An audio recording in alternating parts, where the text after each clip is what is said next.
ناظرین، بریک کے بعد ایک مرتبہ پھر پروگرام کلام کوثر میں آپ کا استقبال ہے۔ ہم نے بریک پر جانے سے پہلے مولانا سے یہ سوال کیا تھا کہ شکر اور حمد میں کیا ارتباط ہے۔ آئیے چلتے ہیں مولانا کی طرف۔ جی مولانا۔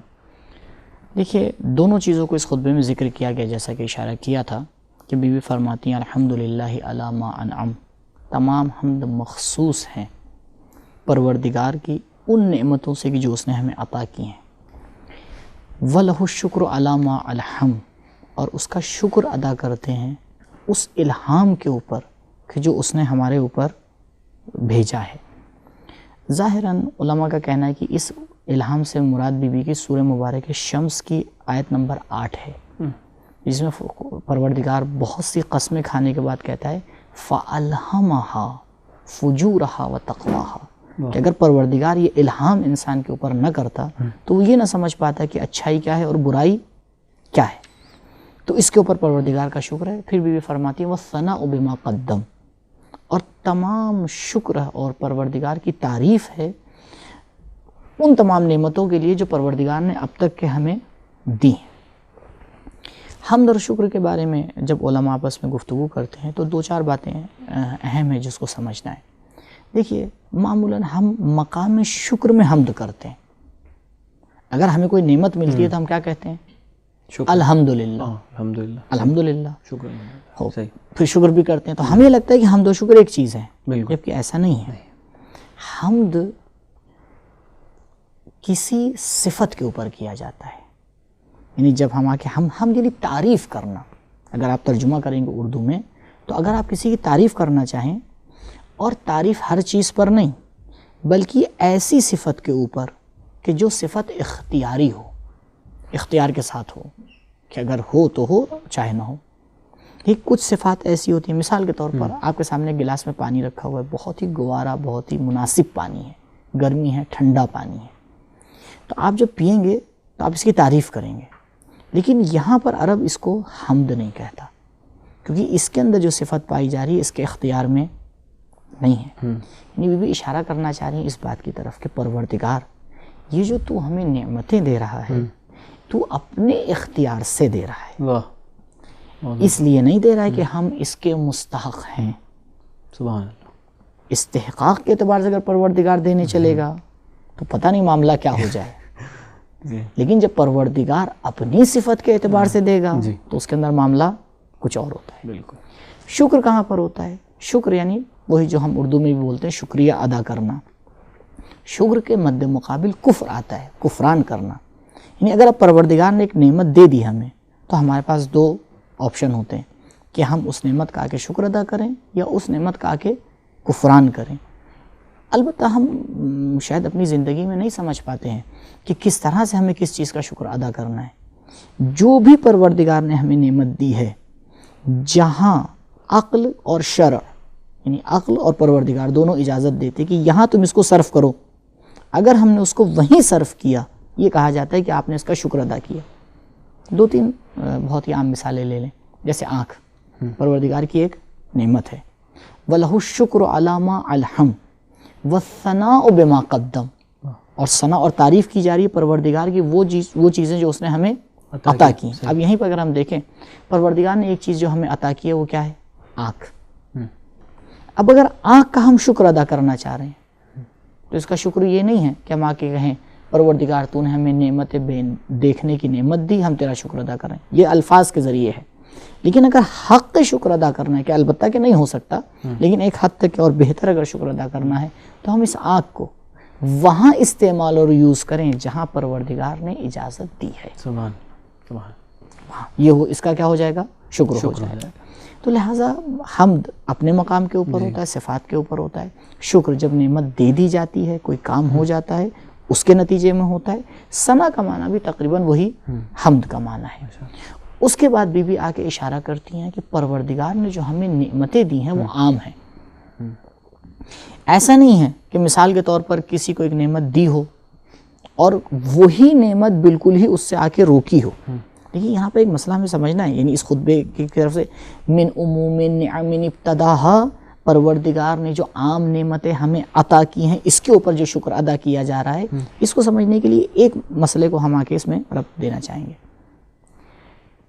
واقعی طور پر اگر ہمارا آپ دیکھیں تو دو انسان آپ کو نہیں ملنے والے کہ جن کی نعمتیں برابر ہوں، نہیں ملیں گے آپ کو.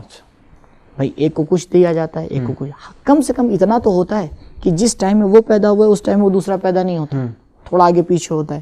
ٹائم بھی ایک ہو جائے گا تو بھائی ماں باپ الگ ہوں گے کم سے کم، ہے نا. اگر جڑواں بھی ہوں گے تو بہرحال وہ الگ ہوگا، یہ الگ ہوگا، کچھ نہ کچھ تو نعمت میں فرق ہوگا. بی بی کہنا چاہ رہی ہیں کہ پروردگار کا ہم شکر کر رہے ہیں.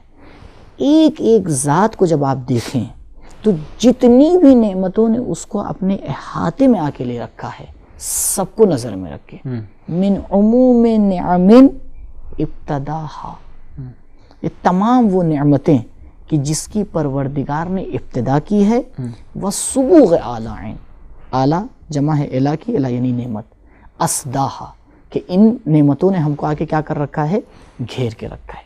اور یہ عجیب بات ہے کہ بی بی حمد شکر ثنا کے بعد اس کی کیفیت کو بھی آ کے بیان کر رہی ہیں.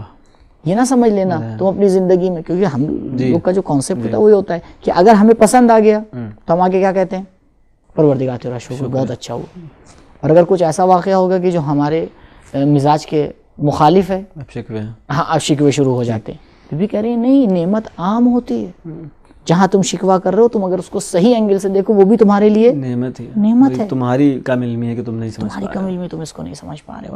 یعنی پروردگار کی طرف سے جو بھی فعل ہو رہا ہے وہ کیا ہے، وہ نعمت ہے، اور اس کا ہمیں شکر ادا کرنا ہے. بہت سندر، ماشاء اللہ.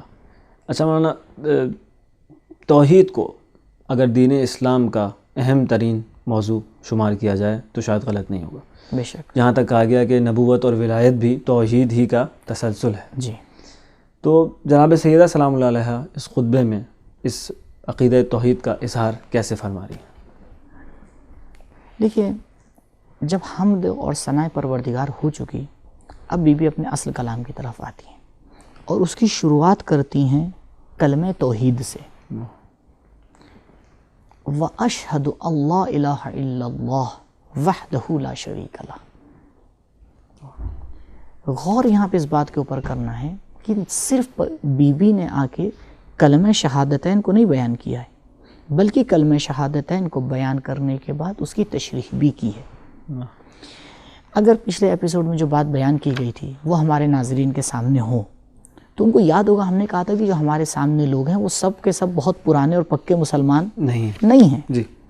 تو اب ان کے لیے اس بات کی بھی وضاحت کرنا ہے کہ اسلام جس توحید کی بات کر رہا ہے وہ توحید کون سی توحید ہے. واہ. بی بی آ کے اس کی تشریح کرتے ہیں.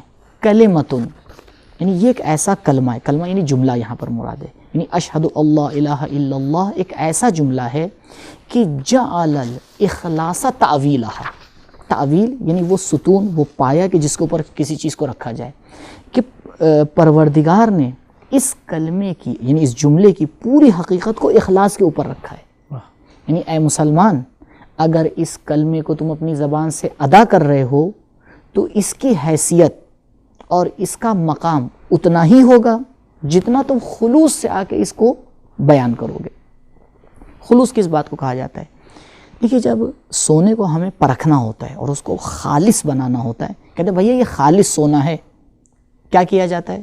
اس کو آ کے جلایا جاتا ہے. جب وہ آگ میں جاتا ہے تو جو کچھ اس کے اندر سونے کے علاوہ چیزیں ہیں وہ جل جاتی ہیں اور سونا خالص بن کے اس میں سے نکل آتا ہے.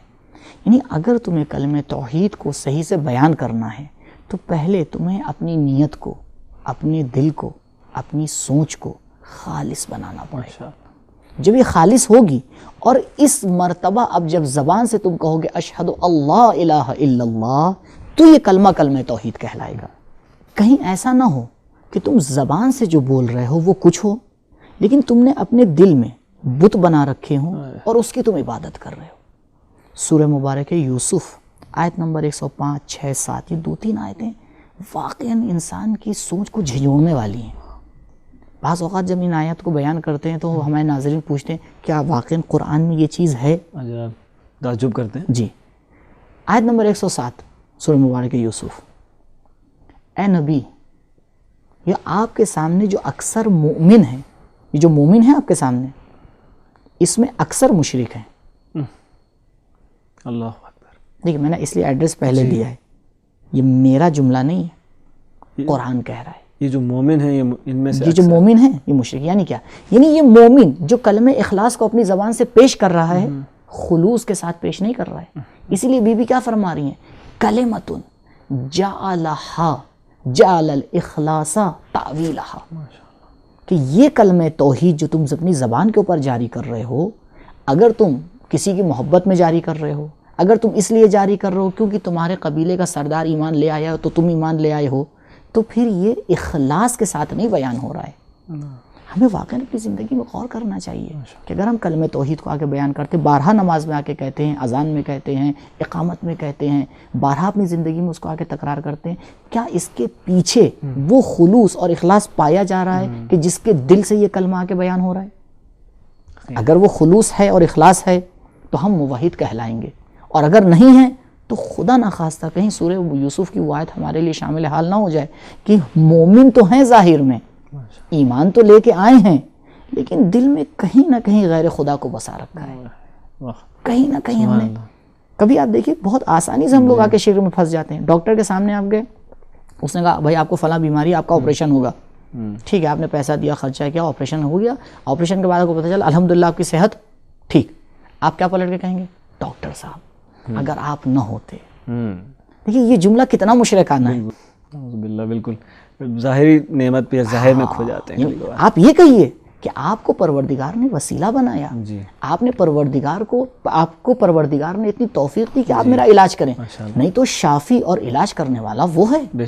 ہماری نظر اس کی طرف ہونا چاہیے. ہم آ کے جو اصل ہے اسے بھول جاتے ہیں، جو بیچ میں واسطے ہیں ان کو کبھی کبھی ذہن میں رکھتے ہیں، اور توحید یہاں پہ پوری طرح سے بگڑ جاتی ہے.